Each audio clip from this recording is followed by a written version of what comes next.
Hi viewers, welcome to our channel. இந்த வீடியோல 6th science term 3ல உள்ள வரிக்கு வரி எடுக்கப்பட்ட மிக முக்கியமான கேள்விகள் தான் பார்க்க போறோம். வீடியோ ரொம்பவே யூஸ்ஃபுல்லா இருக்க போகுது. சோ வீடியோவை எண்ட் வரைக்கும் ஸ்கிப் பண்ணாத பாருங்க. ஓகேவா? அதே மாதிரி 6th science term 1 term 2 கான क्वेश्चंस வீடியோஸ் நீங்கனா பார்க்காத இருக்கீங்க அப்படினா அதுக்கான லிங்க் டிஸ்கிரிப்ஷன்ல கொடுத்துறேன். பார்க்காத இருக்கவங்க பாருங்க. அதே போல ஒரு இன்ஃபர்மேஷன் என்ன அப்படினா group 4 கான ஃப்ரீ டெஸ்ட் பேட்ச் போயிட்டு இருக்கு. அதுக்கான Telegram சேனல்ல நீங்கனா ஜாயின் ஆகாத இருக்கீங்க அப்படினாலும் அதுக்கான லிங்க்குமே டிஸ்கிரிப்ஷன்ல இருக்கும். ஃபாஸ்டா ஜாயின் ஆகிக்கோங்க. இதே போல 6th social scienceலயுமே term 1 and term 2 கான வரிக்கு வரி எடுக்கப்பட்ட கேள்விகளுக்கான வீடியோஸ் வந்து கம்ப்ளீட் பண்ணிருப்போம். அதுக்கான லிங்க்கையுமே நான் டிஸ்கிரிப்ஷன்ல கொடுத்துறேன். பார்க்காத இருக்கவங்க பாருங்க. அதே போல தமிழ்லயுமே new and old book line by line क्वेश्चंसக்கான வீடியோஸ் ஏல் வைஸா போயிட்டு இருக்கு. அதுக்கான பிளேலிஸ்ட் லிங்க்கையுமே நான் டிஸ்கிரிப்ஷன்ல கொடுத்துறேன். ஓகேவா? நீங்க என்ன நியூவா பார்க்காத இருக்கீங்க அப்படினாலும் பார்த்துட்டு நம்ம சேனலை சப்ஸ்கிரைப் பண்ணிச்சுக்கோங்க. ஓகேவா? அப்பதான் நாங்க போற அடுத்த வீடியோஸ் அண்ட் நோட்டிஃபிகேஷன் உங்களுக்கு வந்துகிட்டே இருக்கும். ஓகே, வீடியோக்குள்ள போகலாம். காந்த தன்மையுடைய தாது எவ்வாறு அழைக்கப்படுகிறது? விடை மேக்னடைட். மேக்னடைட் எவ்வாறு அழைக்கப்படுகிறது? விடை இயற்கை காந்தம். மனிதனால் தயாரிக்கப்பட்ட காந்தங்கள் எவ்வாறு அழைக்கப்படுகின்றன? விடை செயற்கை காந்தங்கள். இரும்பு, கோபால்ட், நிக்கல் போன்றவை எதற்கு எடுத்துக்காட்டு? விடை காந்த தன்மையுள்ள பொருள்கள். தடையின்றி தொங்க விடப்பட்டுள்ள காந்தமானது எப்பொழுதும் எந்த திசையில் ஓய்வுக்கு வரும் அப்படின்னா வடக்குல இருந்து தெற்கு திசை. ஓகேவா? வடக்கு டு தெற்கு.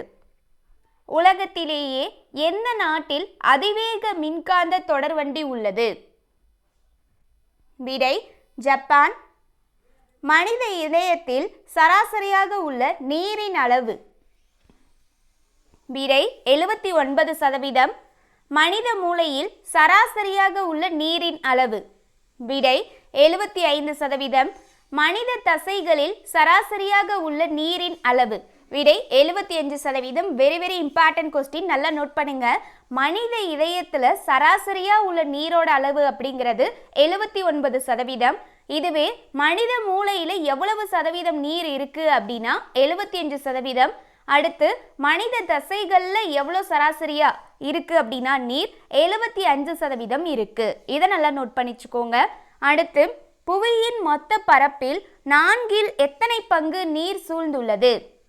விடை 3 பங்கு. ஓகேவா? கிட்டத்தட்ட 75%க்கு பக்கமா இருக்கு. ஓகேவா? 4 பங்குல 3 பங்கு நீராலேயே வந்து சூழப்பட்டிருக்கு. அடுத்து மொத்த மேற்பரப்பு நீரான 0.3%ல் சதுப்பு நில நீர் எத்தனை சதவீதம் பரவியுள்ளது? விடை 11%. நீரின் மூலக்கூறு வாய்ப்பாடு?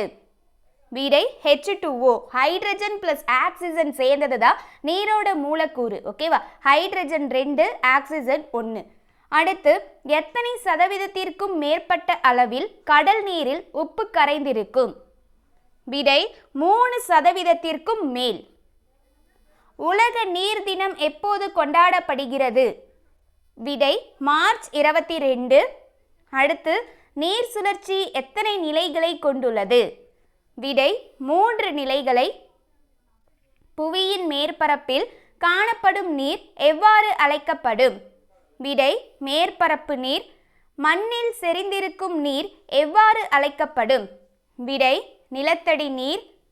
நீரை பாதுகாப்பதற்கான முதன்மையான 2 வழிமுறைகள்? விடை நீர் மேலாண்மை மற்றும் மழைநீர் சேகரிப்பு. அடுத்து லவாய்சியரின் காலம் என்ன? விடை 1743 முதல் 1794 வரை.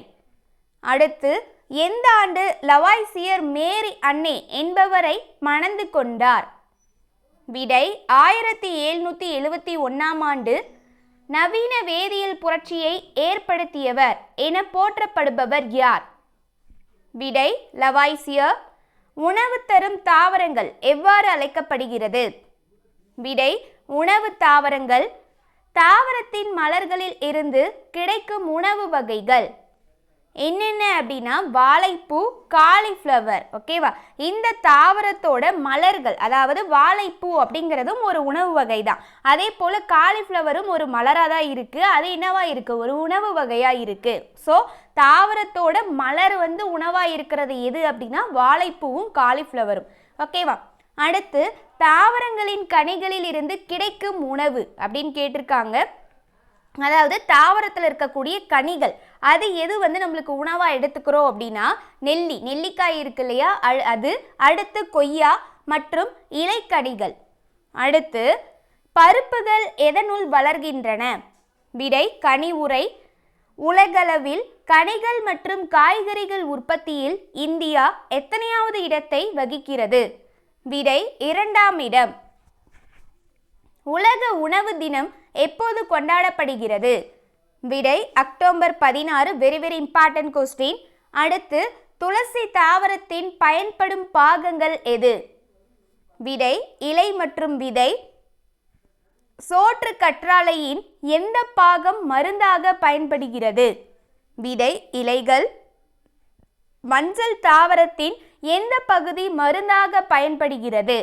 தரை கீழ்த்தண்டு. ஓகேவா, கீழே இருக்கக்கூடியதான் மஞ்சள், அதுதான் பயன்படுது. அடுத்து நார் தரும் தாவரங்கள் பயன்பாட்டின் அடிப்படையில் எத்தனை வகையாக பிரிக்கப்பட்டுள்ளது?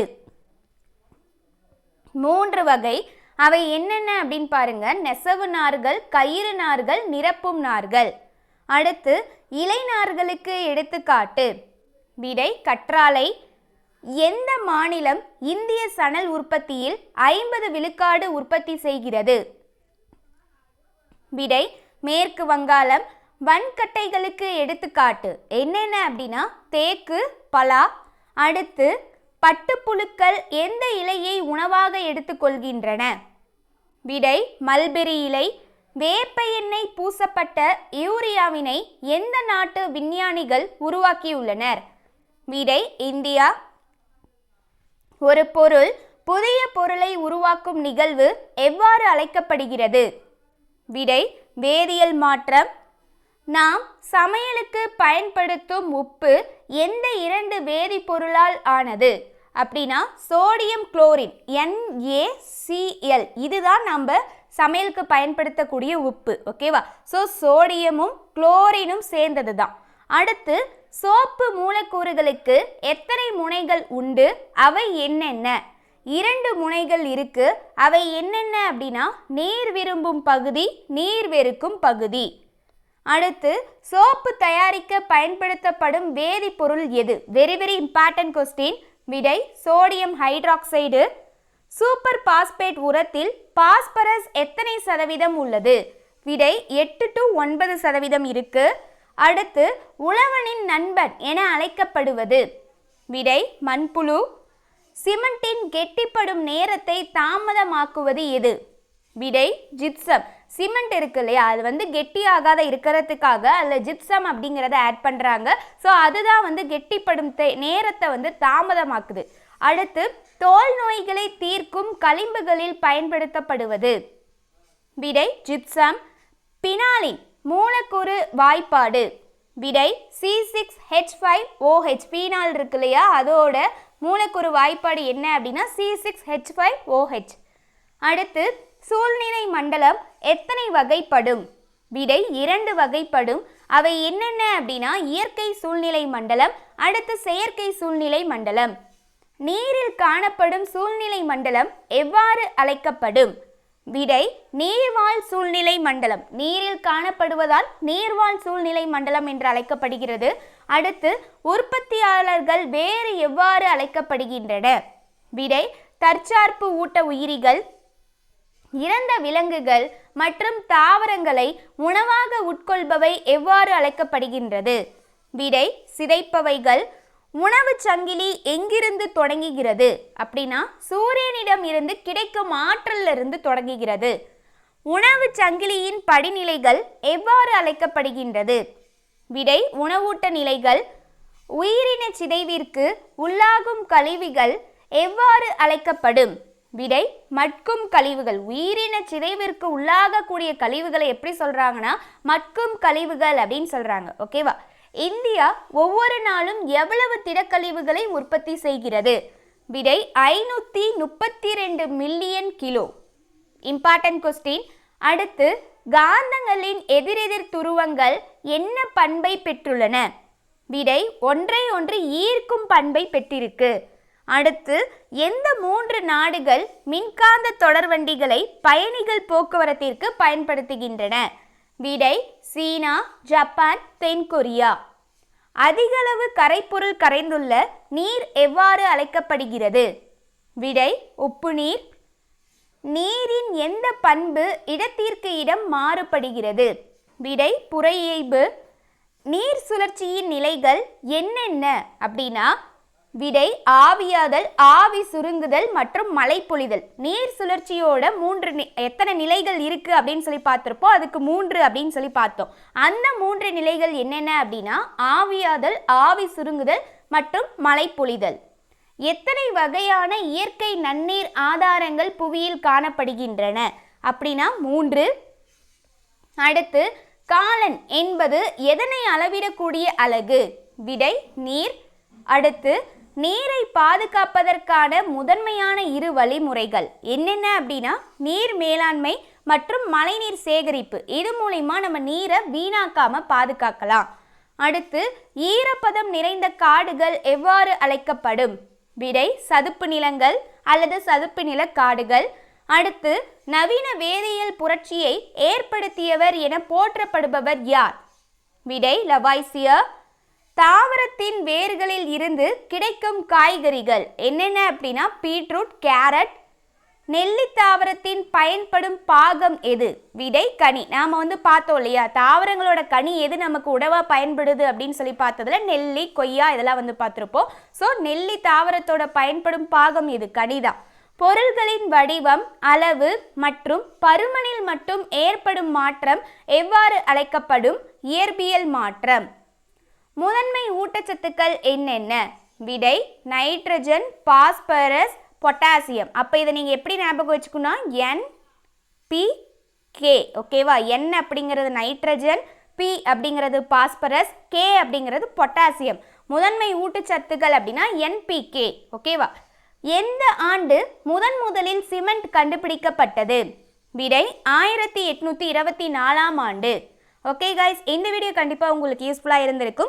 அதே போல் சயின்ஸ் அண்ட் சோஷியல் சயின்ஸ்க்கு டேர்ம் 1 அண்ட் டேர்ம் 2க்கான கொஸ்டின்ஸ் பார்க்காத இருக்கீங்க அப்படின்னா அதுக்கான வீடியோ லிங்க்கில் டிஸ்கிரிப்ஷனில் கொடுத்துறேன். பார்க்காத இருக்கவங்க பார்த்துக்கோங்க. அதே போல் மேக்ஸ்க்குமே டாபிக் வைஸாக ஷார்ட்கட்ஸ் வீடியோஸ் போய்கிட்டு இருக்கு. அதையும் நீங்கள் என்ன பார்க்காத இருக்கீங்க அப்படின்னா அதுக்கான பிளேலிஸ்ட் லிங்க்கையுமே நான் டிஸ்கிரிப்ஷனில் கொடுத்துட்றேன். அதே போல் குரூப் 4 தேர்விற்கு எதிர்பார்க்கப்படும் முக்கியமான 4000 கேள்விகள் அப்படின்னு சொல்லிட்டு ஜிஎஸ்ல வீடியோஸ் போய்கிட்டு இருக்கு. 6ஆம் வகுப்புலேருந்து 12ஆம் வகுப்பு வரைக்கும் 80 டேஸ் பிளானில். அதுக்கான பிளேலிஸ்ட் லிங்க்கை நான் டிஸ்கிரிப்ஷனில் கொடுக்குறேன். பார்க்காத இருக்கவங்க பார்த்துக்கோங்க. இந்த வீடியோ பிடிச்சிருந்து அப்படின்னா லைக் பண்ணுங்க, உங்க ஃப்ரெண்ட்ஸ்க்கு ஷேர் பண்ணுங்க. நம்ம சேனலை இது வரைக்கும் சப்ஸ்கிரைப் பண்ணாத இருக்கீங்க அப்படின்னாலும் மறக்காம சப்ஸ்கிரைப் பண்ணி வச்சுக்கோங்க. தேங்க்யூ.